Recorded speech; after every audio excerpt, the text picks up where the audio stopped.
전능하신 하나님 말씀 낭송. 적그리스도를 폭로하다.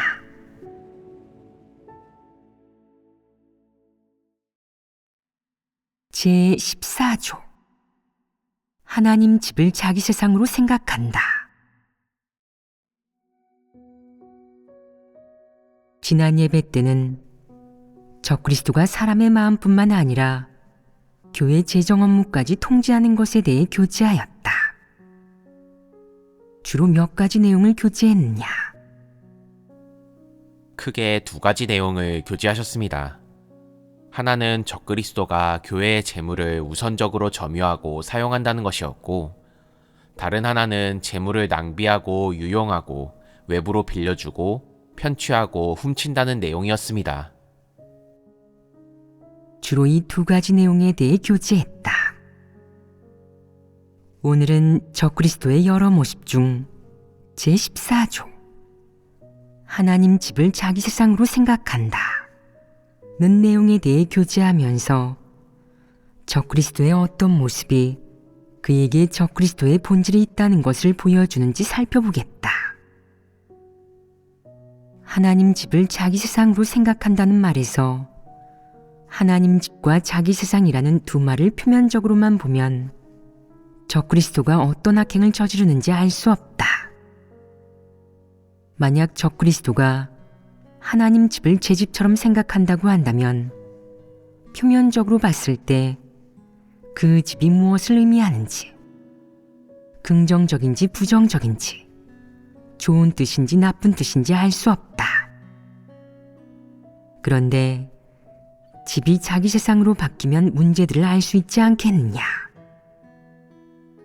먼저 자기 세상이란 단어에서 무엇을 알 수 있느냐? 적그리스도는 자기 마음대로 결정하고 싶어 합니다. 또 무엇이 있느냐? 하나님 집을 자기 세력권으로 여겨서 측근과 자기 식구들을 키워 교회를 장악합니다. 이 역시 적그리스도의 모습이다. 더 있느냐?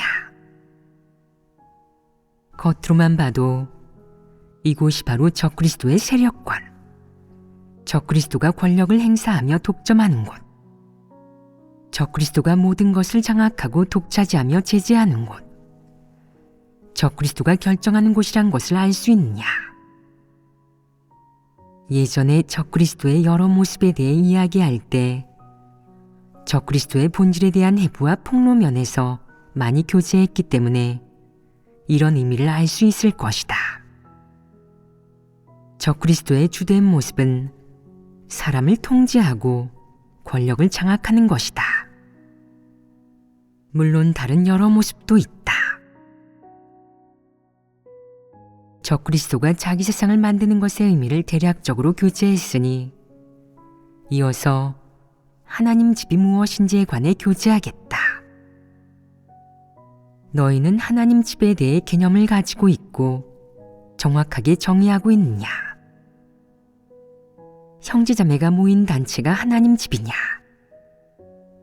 그리스도를 따르고 하나님을 따르는 사람의 단체와 모임을 하나님 집이라고 할 수 있겠느냐? 교회 리더, 집사, 각 팀의 팀장으로 이루어진 모임을 하나님 집이라고 할 수 있겠느냐? 그럴 수 없습니다. 대체 하나님 집이란 무엇이냐?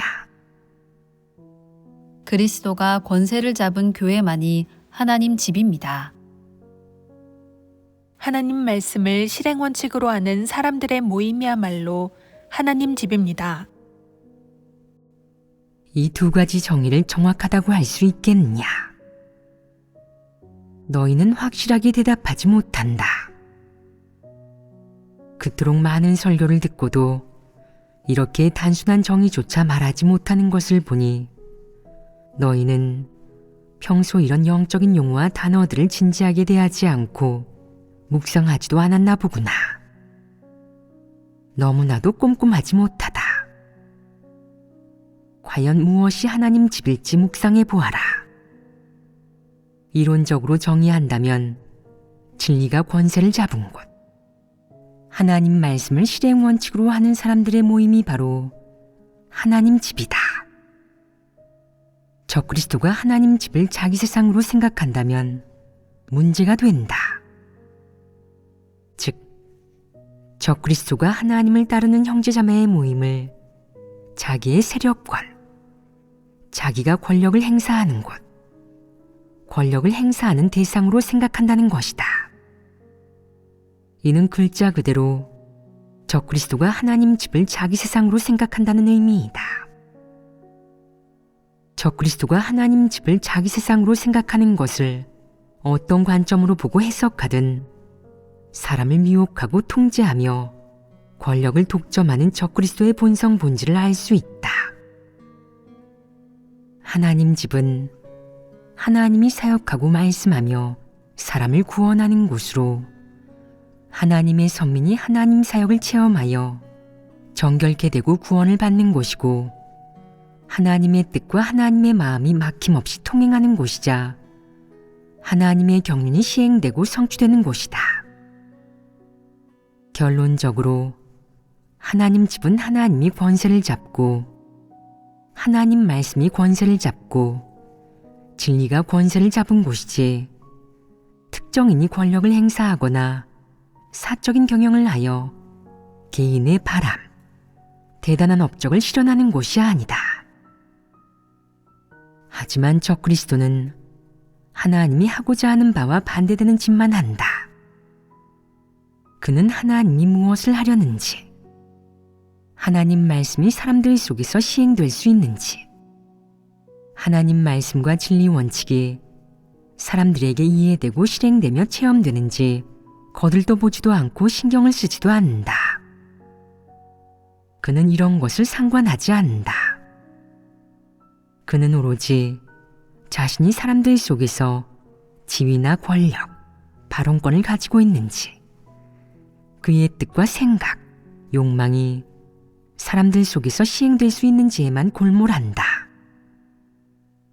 다시 말해, 그의 권력 범위 안에 자기 말을 따르고 자기에게 순종하는 사람이 얼마나 되는지, 그의 이미지와 명성, 권위가 과연 어떤지 등이 그가 중점적으로 경영하고자 하는 일이고 그가 가장 관심을 가지는 일이다.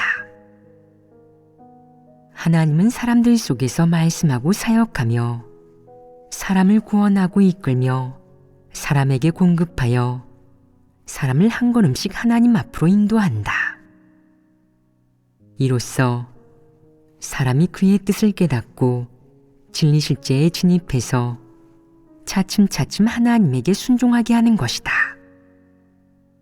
하지만 적그리스도가 하는 모든 일은 하나님의 행사에 배치된다. 하나님은 사람을 하나님 앞으로 인도하지만 적그리스도는 사람을 두고 하나님과 다투어 사람을 그의 앞으로 오게 하려 한다. 하나님은 사람이 진리 실제에 진입하고 하나님의 뜻을 깨달아 하나님의 권세 아래에 순종하도록 한 걸음씩 인도하지만 적그리스도는 걸음마다 사람을 통제하고 사람의 동향을 파악하고 나서 사람을 그의 권력 아래에 꽁꽁 묶어둔다. 결론적으로 적그리스도는 하나님을 따르는 사람을 자기를 따르는 사람으로 바꾸는 짓만 일삼는다. 그는 진리를 추구하지 않는 어리석은 자를 구슬려 자기 권력 아래에 두고 한 발 더 나아가 하나님을 따르며 충성을 다해 본분을 이행하는 사람까지 그의 권력 아래 두려고 온갖 방법으로 구슬린다. 그럼으로써 교회의 모든 사람이 그의 말에 따라 그의 바람대로 살고 그의 바람대로 행동하고 처신하며 모든 일을 해서 결국 그의 말과 그의 바람, 그의 요구에 순종하게 하고자 한다. 다시 말해 하나님의 방식으로 하나님이 도달하려는 성과에 그도 똑같이 도달하려 하는 것이다. 그가 도달하려는 성과는 사람이 하나님 앞에 나아와 하나님을 경배하게 하는 것이 아니라 자기 앞에 나아와 자기를 경배하게 하는 것이다. 결론적으로 적그리스도는 권력만 생기면 그의 세력권에 있는 모든 사람, 모든 일을 통제하고 본인이 통제 가능한 범위를 통제하려 한다. 그는 교회와 하나님 집, 하나님을 따르는 사람을 전부 그가 권력을 행사하여 통제할 수 있는 범위로 만들려 한다. 즉, 하나님이 사람을 하나님 앞으로 인도하는 방식대로 적그리스도 역시 사람을 미혹하여 그의 앞으로 오게 하려고 한다. 적그리스도가 이 모든 일을 하는 목적은 바로 하나님을 따르는 사람을 그를 따르는 사람으로 바꾸고 하나님 집, 교회를 그의 집으로 바꾸려는 것이다. 적그리스도에게 이런 속셈과 본질이 있다면 그가 적그리스도이자 하나님의 원수이고 하나님과 진리를 적대시하는 사탄마귀라는 것을 확실하게 보여주는 구체적인 모습과 행동에는 어떤 것이 있느냐. 이어서 적그리스도가 하나님 집을 자기 세상으로 생각한다는 것을 입증해주는 구체적인 모습과 행동 방식에 어떤 것들이 있는지 자세히 해부해보자. 1. 적그리스도는 권력을 독점한다. 적그리스도가 하나님 집을 자기 세상으로 생각하는 첫 번째 모습은 우리가 자주 교제했던 것이자 적그리스도 고유의 본질적인 모습이다. 즉, 적그리스도는 무엇보다 지위를 사랑한다는 것이다. 그는 어째서 지위를 그 어떤 것보다 사랑하겠느냐? 지위를 가졌다는 것은 무엇을 의미하느냐? 권력이 있다는 것입니다. 그렇다. 핵심을 잘 말해 주었다. 지위가 있어야 권력이 있고 권력이 있어야 일을 처리하기 수월하다. 권력이 있어야 사람의 마음 속에 여러 욕망과 야심, 목표가 실현될 가망이 있고 현실이 될 수 있다. 그래서 적그리스도를 간사하다고 하는 것이다. 그는 이것을 아주 분명하게 알고 있다. 하나님 집을 자기 세상으로 바꾸려면 먼저 권력을 독점해야 한다. 이런 모습은 매우 두드러진다. 너희가 경험하고 들었거나 직접 목격한 적그리스도 중 권력을 독점하지 않은 자가 있더냐?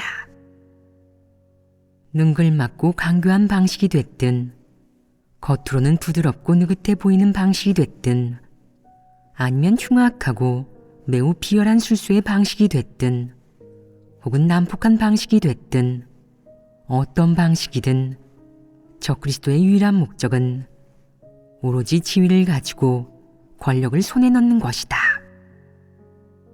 그러니 적그리스도는 먼저 권력을 독점한다는 내용을 첫 번째로 교제해야 하는 것이다. 권력에 대한 적그리스도의 욕망은 일반적인 사람의 수준을 초월한다. 폐괴의 성품을 지닌 평범한 사람을 뛰어넘는다는 것이다. 폐괴의 성품을 지닌 보통 사람은 단지 남들이 자기를 우러러보고 본인의 평판이 좋으며 대화할 때 우위를 점하는 것을 좋아할 뿐이다. 권력이 없거나 자기를 숭배하는 사람이 없다고 해도 그게 괴로워하지 않는다. 권력이 있든 없든 상관없는 것이다. 권력을 조금은 좋아하고 욕망하지만 적그리스도만큼은 아니다. 적그리스도는 어느 정도겠느냐? 권력이 없으면 매일 그는 하루 종일 안절부절 못하면서 불안해하며 입맛을 잃고 잠을 설친다. 하루하루가 따분하고 불안하게 느껴지면서 마음속에 이루지 못한 일이 있는 것 같고 무언가 잃어버린 것만 같은 느낌이 든다. 보통의 폐괴된 사람은 권력이 생기면 무척 기뻐하긴 하지만 권력이 없어도 그다지 고뇌하지는 않는다. 서운한 마음이 약간 들지만 평범한 사람으로 살아도 괜찮은 것이다. 적그리스도는 평범한 사람으로는 살 수 없기에 삶을 이어나갈 수 없다. 마치 인생의 방향과 목표를 잃어버린 것처럼 앞으로 어떤 길을 가야 하고 어떻게 생활해야 할지 모른다. 그는 지위가 있어야만 눈부신 삶을 살 수 있고 지위와 권력이 있어야 멋지고 평안하며 행복한 삶을 살 수 있다고 생각한다. 이는 평범한 사람과는 다른 생각이 아니냐. 적그리스도는 지위만 생기면 유난히 흥분한다. 사람들이 보고는 이런 생각이 든다. 요즘에 그의 모습이 예전과 달라졌을까? 어쩐 일로 얼굴에 화색이 돌고 신수가 훤할까? 왜 저리 좋아할까? 알아보니 그에게 지위와 권력이 생겼고 발언권이 생겼고 사람을 부리게 되었고 권력을 행사할 수 있게 되었고 위신이 서게 되었고 지지자가 생겼던 것이다. 적그리스도에게 지위와 권력이 생기면 그의 정신 상태가 달라진다. 권력에 대한 적그리스도의 욕망 측면에서 보면 적그리스도의 본질은 평범하지 않다. 보통의 폐괴의 성품이 아니다. 그러니 이런 부류의 사람은 어떤 무리에서든 가진 방법을 다해 출중한 사람이 되려 한다. 어떻게든 자기를 연기하고 과시해서 자신의 우위와 장점을 보여주고 남들의 주목을 받는다. 어떻게든 교회에서 한 자리를 차지하려는 것이다. 교회에서 선거가 있으면 적그리스도는 기회가 왔다고 생각한다.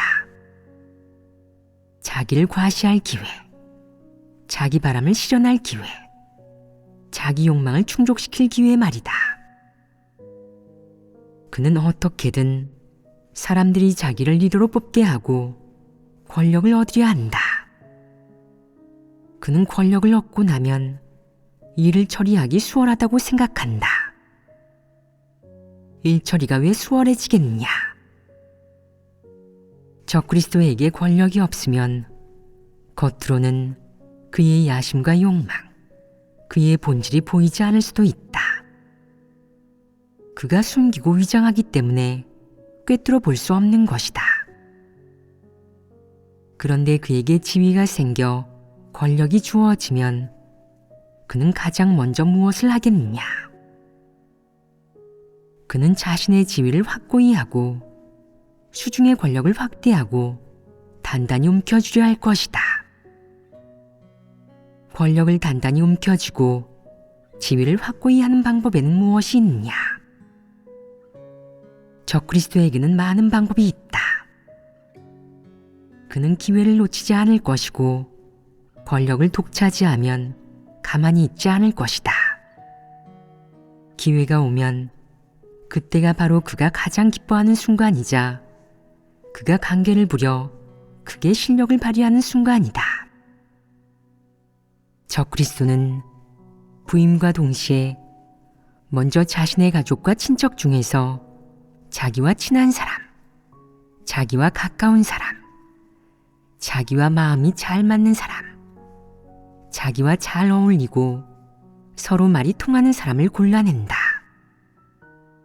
반면 올곧은 사람, 자기 편에 서지 않을 사람, 자기가 하나님 집의 원칙이나 규정을 어겼을 때 고발할 사람과는 선을 긋는다.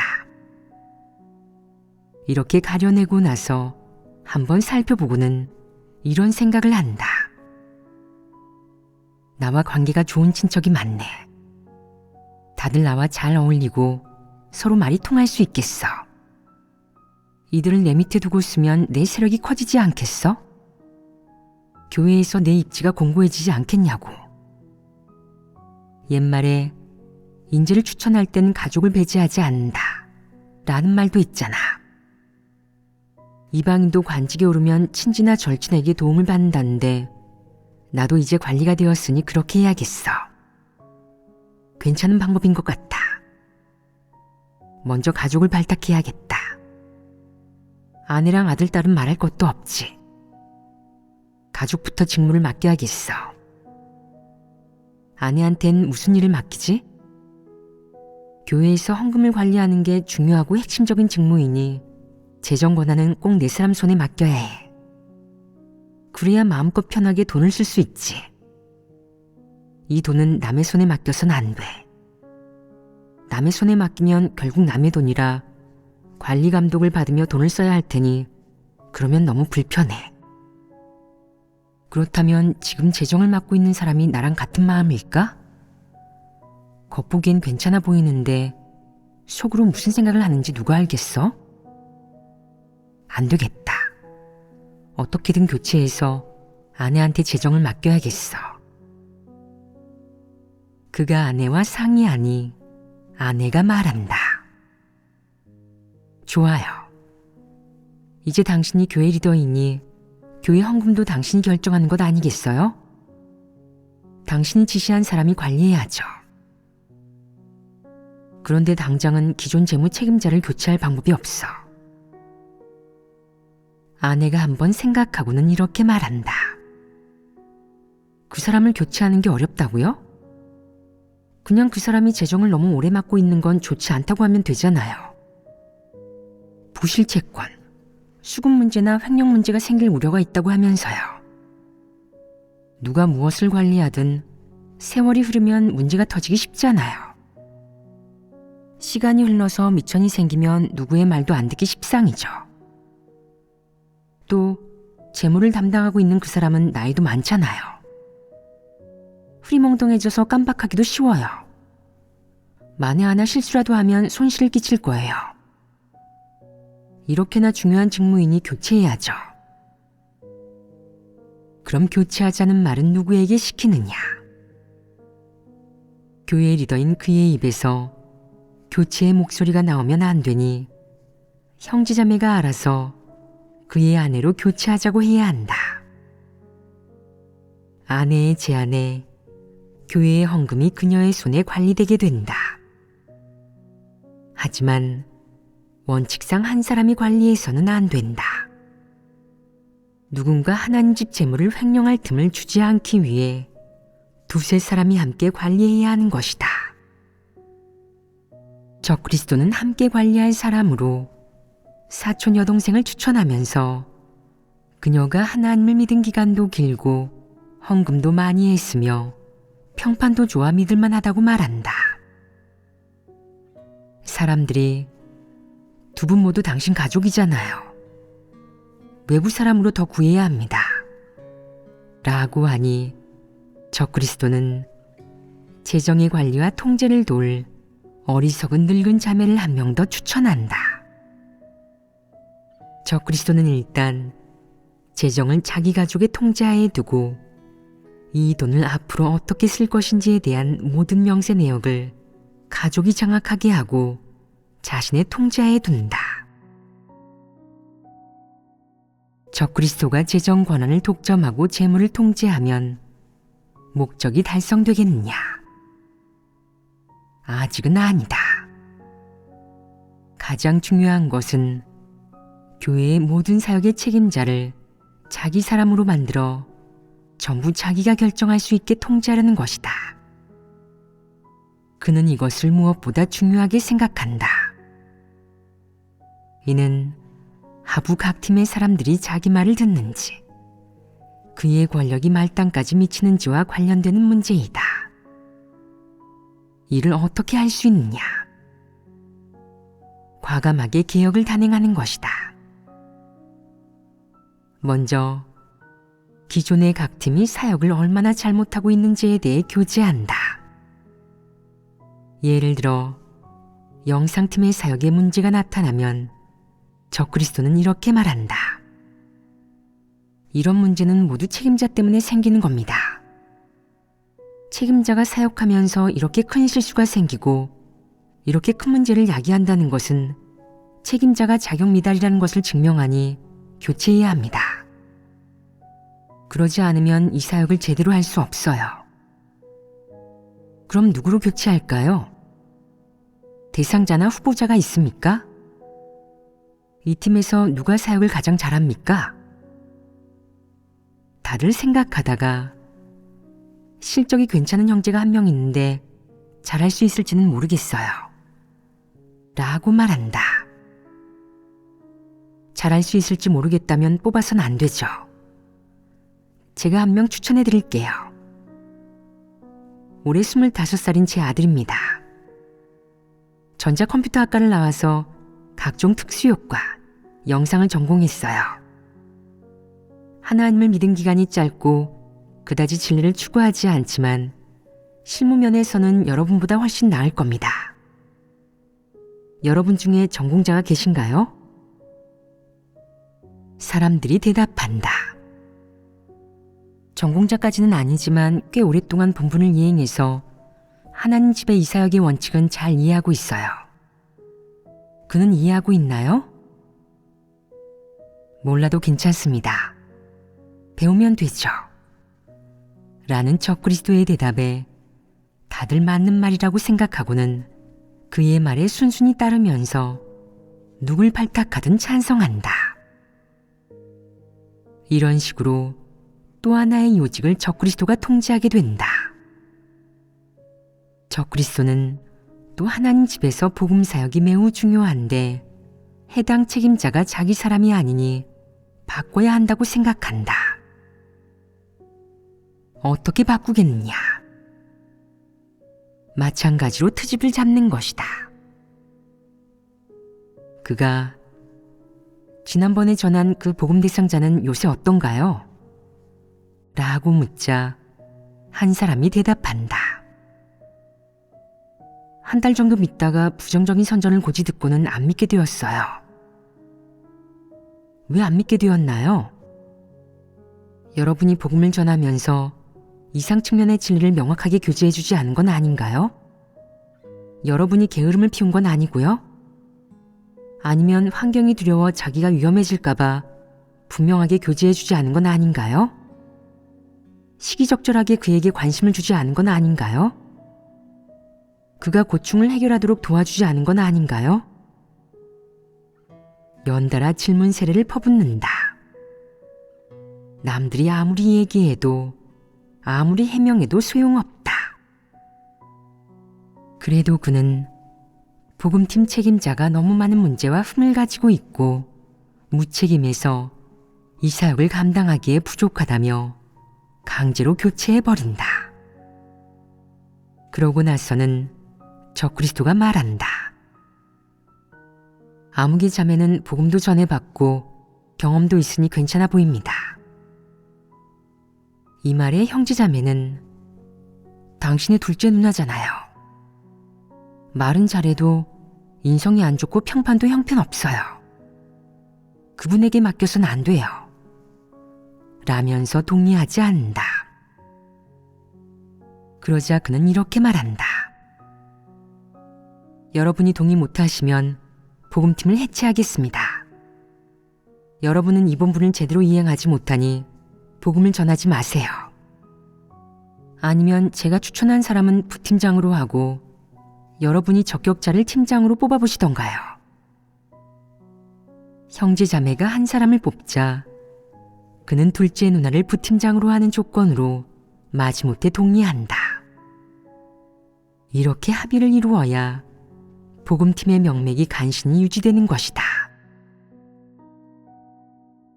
어디서든 어떤 사역에 해당하든 적그리스도는 자기 측근이나 자기 편 사람을 꽂아 넣으려 한다. 그가 리더를 맡고 지위가 생기면 가장 먼저 하는 일은 각 팀 팀원의 생명 진입 상황, 각 팀의 사역진적 현황을 알아보거나 각 팀의 사역 중 직면한 여러 어려움을 어떻게 해결해야 할지, 해결되지 않은 문제나 어려움은 없는지 알아보는 것이 아니라 각 팀의 인사 상황을 알아보는 것이다. 각 팀의 팀장이 누구인지, 각 팀의 어떤 사람들이 자기에게 맞서고 어떤 사람들이 앞으로 자신의 입지에 위협이 될지 알아보는 것이다.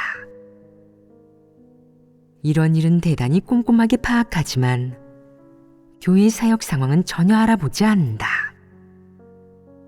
형제자매의 내적 상태나 생명 진입 상황, 교회 생활이 어떤지 전혀 알아보지 않고 관심조차 가지려 하지 않는다. 반면 각 팀의 책임자가 그의 측근인지, 그와 어울릴 수 있는지, 그의 권력과 지위에 위협이 되는지에 대해서는 속속들이 파악하고 훤히 알고 있다.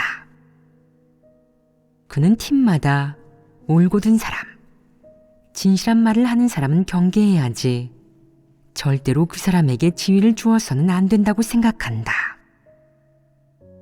반면 알랑방귀를 뀌는 사람, 부안해동하는 사람, 비위를 맞춰 좋은 말을 하는 사람, 눈치껏 행동하는 사람은 적그리스도가 마음에 들어하고 호감을 느낀다. 그리고 이런 사람을 발탁하고 중용할 생각에 어디든 데리고 다니며 설교를 많이 듣게 해서 그의 측근으로 키우고자 한다. 교회에서 진리를 추구하고 정의감이 있어서 과감하게 진실한 말을 하는 사람, 어디서든 하나님을 높이며 증거하고 사악한 세력, 지위, 권세에 굴하지 않는 사람은 속으로 경계하고 혐오하며 차별하고 배척한다. 반면 알랑방귀를 뀌는 자, 특히 자기 가족이나 친척 등 그의 주위를 얼쩡대는 사람은 자기 사람으로 여기고 자기 식구로 생각한다. 적그리스도의 권력 아래 있는 모든 사람은 그의 주위를 얼쩡거리면서 그의 안색을 살피고 눈치를 보며 행동하고 그의 바람대로 시행한다. 이들은 모두 양심과 이성, 인성이 없고 하나님에 대한 경외심은 조금도 없는 불신파이다. 그들이 어떤 나쁜 짓을 하든 적그리스도는 그들을 양성하고 보호하며 자기 식구로 여겨서 자기 권력 아래에 둔다. 이렇게 적그리스도의 자기 세상이 형성되는 것이다. 적그리스도의 자기 세상은 어떤 사람들로 구성되느냐? 일단 적그리스도가 우두머리, 수장이고 자기 세상에서 자신의 말이 곧 법인 절대 권력의 왕이다. 그와 육적인 관계에 있는 가족과 직계 친족, 그리고 측근, 형제들, 열성팬, 기꺼이 그의 시중을 들며 종노릇하기를 원하는 사람, 기꺼이 그와 한패가 되어 함께 나쁜 짓을 하기를 원하는 사람, 하나님 집의 안배나 하나님 집 행정법령의 규정이 어떻든, 하나님 말씀, 진리 원칙이 어떻든 기꺼이 그를 위해 목숨을 던지고 위험을 무릅쓰며 힘을 들이는 사람들이 바로 적그리스도 세상의 구성원이다. 그들을 싸잡아 적그리스도의 도당이라 부른다. 적그리스도 세상의 이들 구성원은 무엇을 하느냐? 그들이 하나님 집의 규정과 원칙에 따라 본분을 이행하고 모든 사역을 하느냐? 하나님의 요구대로 하나님 말씀과 진리를 최고 원칙으로 삼느냐? 그러지 않습니다. 이들이 교회에 존재하면 진리나 하나님 말씀이 막힘없이 이루어질 수 있겠느냐? 막힘없이 이루어지기는커녕 오히려 이 적그리스도 무리의 교란과 미혹, 파괴로 인해 하나님 말씀, 하나님이 선포한 진리, 사람에 대한 하나님의 요구가 교회에서 시행되지도 못하고 통행되지도 않는다. 적그리스도의 세상이 존재하게 되면 하나님의 선민은 정상적인 교회 생활을 영위할 수 없고 정상적으로 본분을 이행할 수도 없으며 진리 원칙에 따른 일처리는 더더욱 할 수 없다. 또한 교회의 각 사역은 모두 적그리스도에게 통제된다. 정도가 경미한 경우 적그리스도에게 교란당해 혼란스럽고 불안하고 두려울 것이며 사역에 아무런 진전이 없을 것이다. 또 어떻게 해야 사역을 잘하고 본분을 제대로 이행할 수 있을지 몰라 혼란에 빠질 것이다.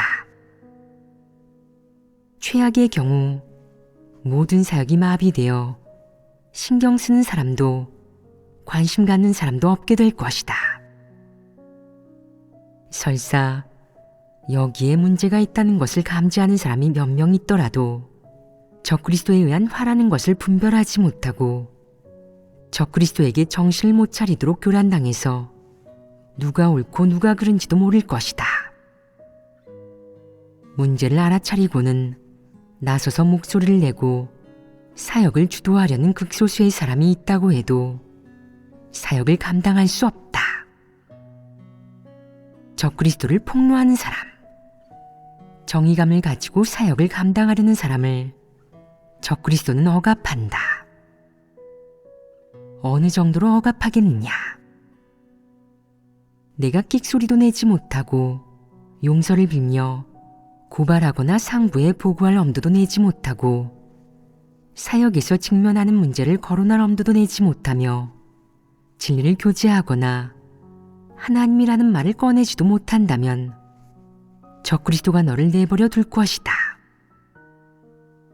내가 원칙을 고수하면서 그를 폭로한다면 그는 가진 방법을 다해 너를 혼내거나 괴롭히고 온갖 방식으로 너를 정죄하고 억압할 것이다.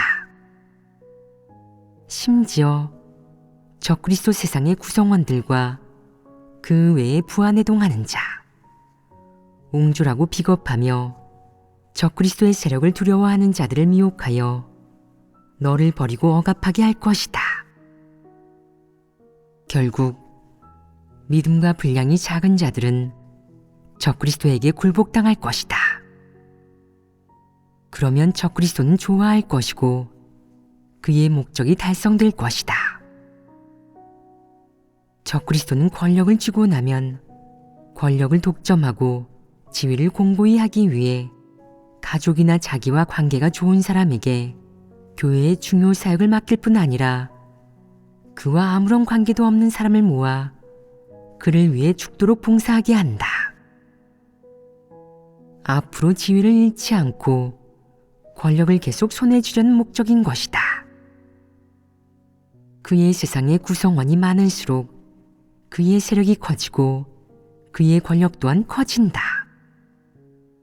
권력이 커질수록 그에게 맞서는 사람, 그에게 아니요 라고 말할 수 있는 사람, 과감히 그를 폭로할 수 있는 사람이 그를 두려워하게 될 것이고 이런 사람의 수도 점점 줄어들 것이다. 사람들이 그를 두려워할수록 그는 하나님 집과 하나님에게 맞설 미천을 갖게 되니 하나님을 두려워하지 않게 되고 하나님 집에서 그를 처리하는 것을 두려워하지 않게 될 것이다. 권력에 대한 적그리스도의 욕망과 권력에 대한 그의 처리 방식, 그리고 그의 여러 행위를 통해 적그리스도의 본질이 하나님의 원수이자 사탄마귀라는 것을 알 수 있다.